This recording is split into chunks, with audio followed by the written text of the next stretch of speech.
বহুদিন আগের কথা, এক নদীর পার ঘেঁষে একটা জনবসতি গড়ে উঠেছিল।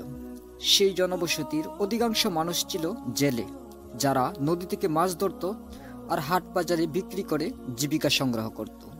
এভাবেই তারা জীবনযাপন করতেছিল।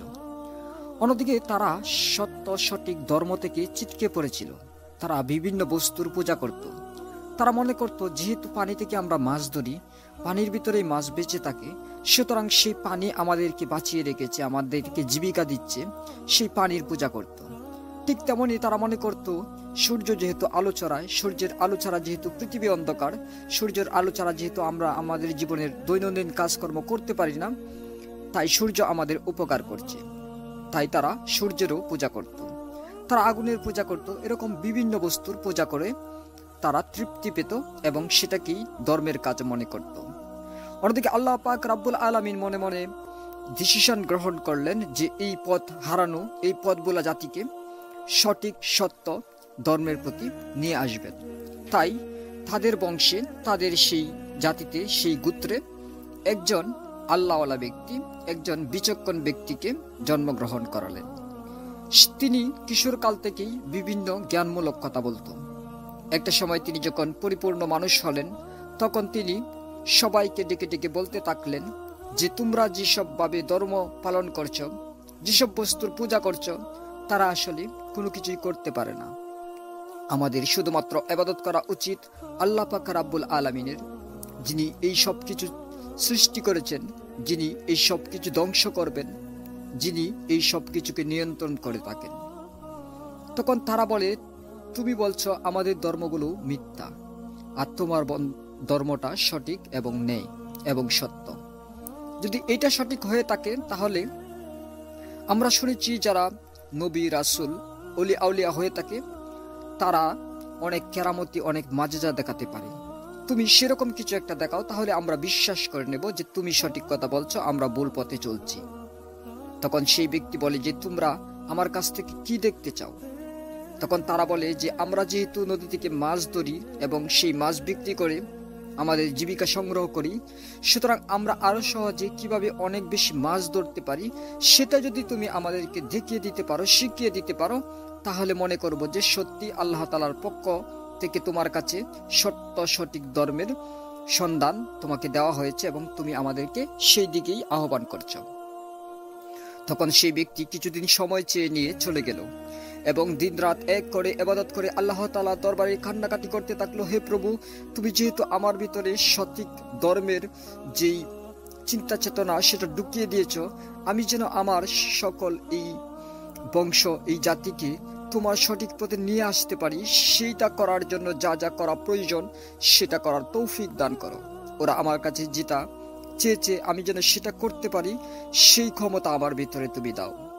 তখন তাকে স্বপ্নে দেখানো হলো কিভাবে বড়শি তৈরি করতে হয় এবং কিভাবে সেই বড়শিতে আদার দিতে হয়, সেই আদার দিয়ে কিভাবে মাছ ধরতে হয়। কারণ ইতিপূর্বে সেই অঞ্চলটিতে কেউ বড়শি দিয়ে মাছ ধরতো না বা কিভাবে মাছ ধরতে হয় সেটা জানতো না।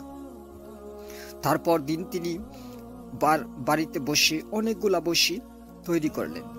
তারপর মনে মনে চিন্তা করলেন, আমি যে আদার দেখেছিলাম বড়শির মাঝে, সেটা তো কেঁচু, কিন্তু সেই কেঁচু এই অঞ্চলটাতে কোথায় আছে কেউ জানে না, কারণ কেঁচু যে একটা প্রাণী সেটাই তখনকার মানুষ জানতো না।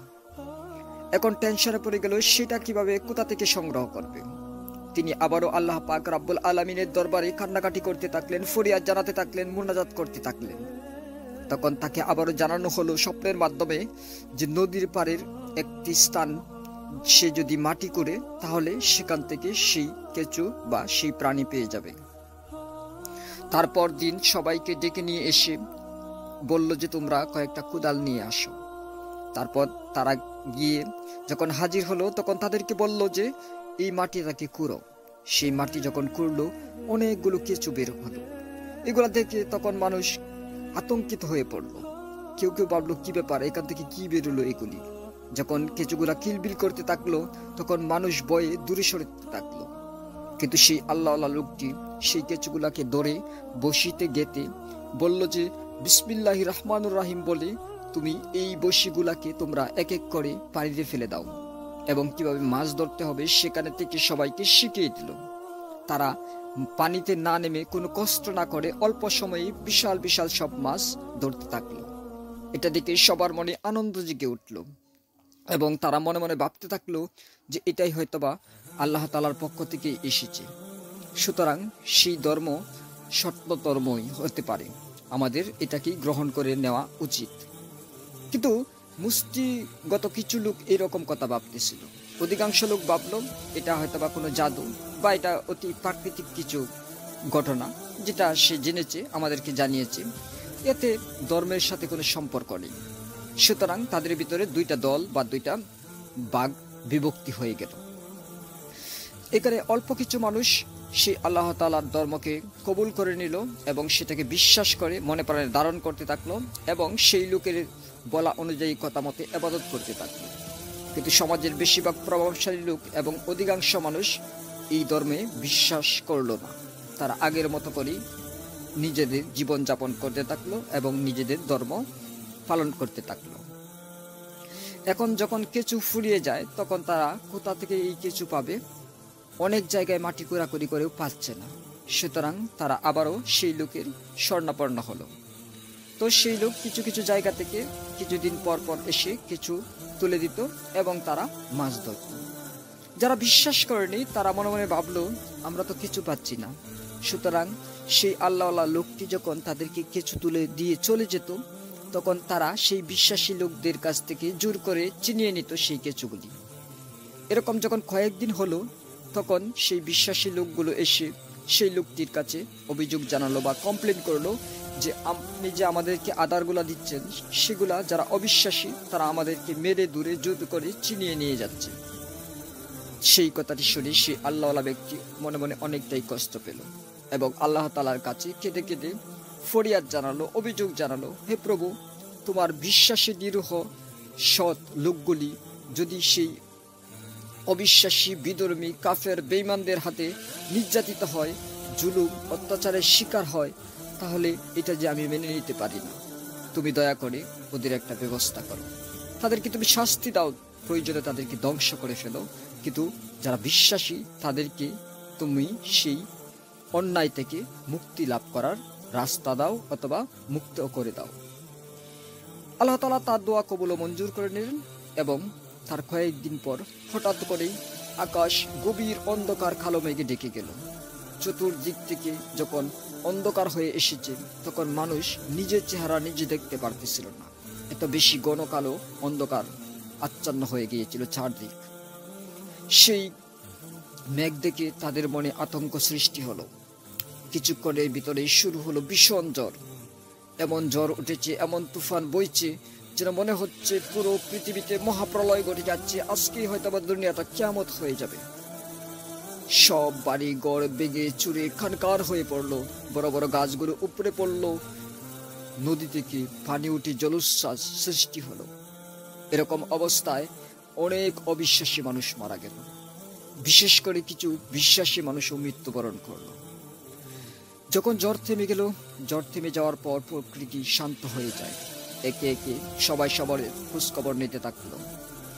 তখন যখন দেখলো যে কিছু বিশ্বাসী মানুষ মৃত্যুবরণ করেছে তখন তারা সেই যে প্রতিনিধি ছিল যার কথা শুনে তারা ধর্ম গ্রহণ করেছিল তার কাছে এসে বলল, কি ব্যাপার, আমরা তো শুধু অবিশ্বাসীদের বিরুদ্ধে কমপ্লেন করেছিলাম, কিন্তু বিশ্বাসী কিছু মানুষ কেন মৃত্যুবরণ করলো?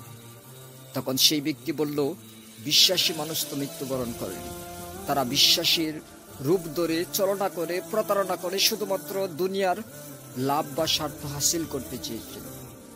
তারা মূলত ছিল মুনাফিক।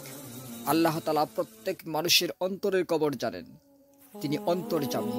সুতরাং তারা যেহেতু সত্যের দিকে আল্লাহ তাআলার দিকে তাদের পরিপূর্ণ বিশ্বাস ছিল না, সেই বিশ্বাস না থাকার ফলে তারা সেই শাস্তি পেয়েছে। তো ফ্রেন্ডস, এইভাবেই ছোট্ট একটা প্রাণী কেঁচু দিয়ে আল্লাহ তাআলা এক জাতিকে দিনের পথে, আল্লাহ তাআলার ধর্মের পথে, ইসলামের পথে ফিরিয়ে নিয়ে এসেছিলেন। হতে পারে এরকমটা হয়নি, কিন্তু যেহেতু গল্পটা আমার লেখা সুতরাং আমি বোঝানোর চেষ্টা করেছি আল্লাহ তাআলা চাইলে মানুষকে কত ছোট্ট ছোট্ট কারণে দিনের পথে, ন্যায়ের পথে ফিরিয়ে নিয়ে আসতে পারে। সো আজকে আমার এই গল্পখানি কেমন লেগেছে অবশ্যই কমেন্টস করে জানিয়ে যেতে বলবেন না। যদি সামান্যতম ভালো লেগে থাকে তাহলে ভিডিওতে একটি লাইক দিয়ে প্রথমবার সাথে শেয়ার করবেন। আপনি যদি আমাদের নতুন শ্রোতা দর্শক হয়ে থাকেন তাহলে চ্যানেলটি সাবস্ক্রাইব করে বেল আইকন প্রেস করে রাখুন, তবে নিত্য নতুন ভিডিও সবার আগে পেয়ে যাবেন। সকলে ভালো থাকুন, সুস্থ থাকুন, কথা হবে নেক্সট টাইম। আজকের মতো বিদায়, আল্লাহ হাফেজ।